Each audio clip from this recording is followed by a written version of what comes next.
Hi, ako si King Cruz, isang council member ng National Anti-Poverty Commission, at kami ay kasalukuyan na gumawa ng 9-point agenda. Isa dito ay ang environment protection at disaster risk reduction.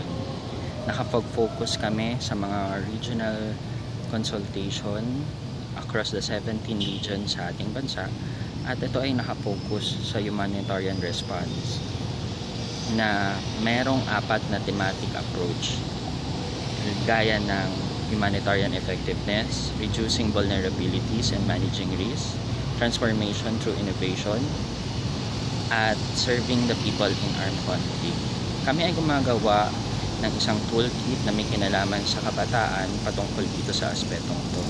At naniniwala kami na malaki ang maitutulong ng Resiliency Lab dahil ito rin ay nakafocus doon sa mga target natin. Sana ay magkita-kita pa tayo. Maraming salamat!